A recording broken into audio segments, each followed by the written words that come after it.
لیکن یہ وضاحت نہیں کی کہ نماز کی 3 رکعت ہیں یا 4 رکعت ہیں۔ رسول خدا نے اپنے عمل سے اس کی تفسیر فرمائی۔ اسی طرح اللہ نے حج کا حکم نازل کیا لیکن 7 مرتبہ طواف کا حکم نازل نہیں کیا۔ رسول خدا نے اپنے عمل سے اس کی وضاحت فرمائی۔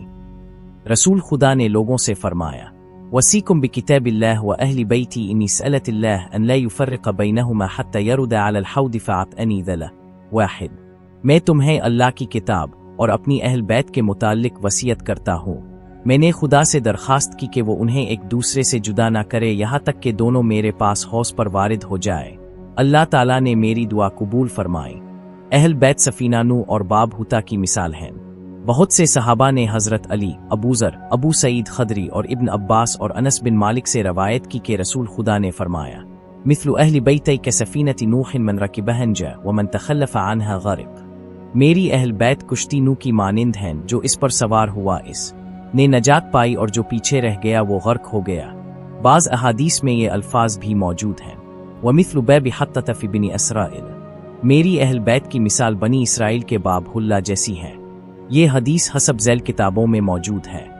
مستدرک حاتمسی صدو 50 منیز سے ڈاؤن /حل الاولیاء ابو نعیم 1/4 تاریخ بودادی خطیب 19 منیز 12 / در منصور صوت در تفسیر وادخلوا الباب صدی وقولواہت نغفر لوم خطاکم تاریخ الخلفاء سعود سواد 270 پر منصور کے حالات کے ضمن میں مرقوم ہیں۔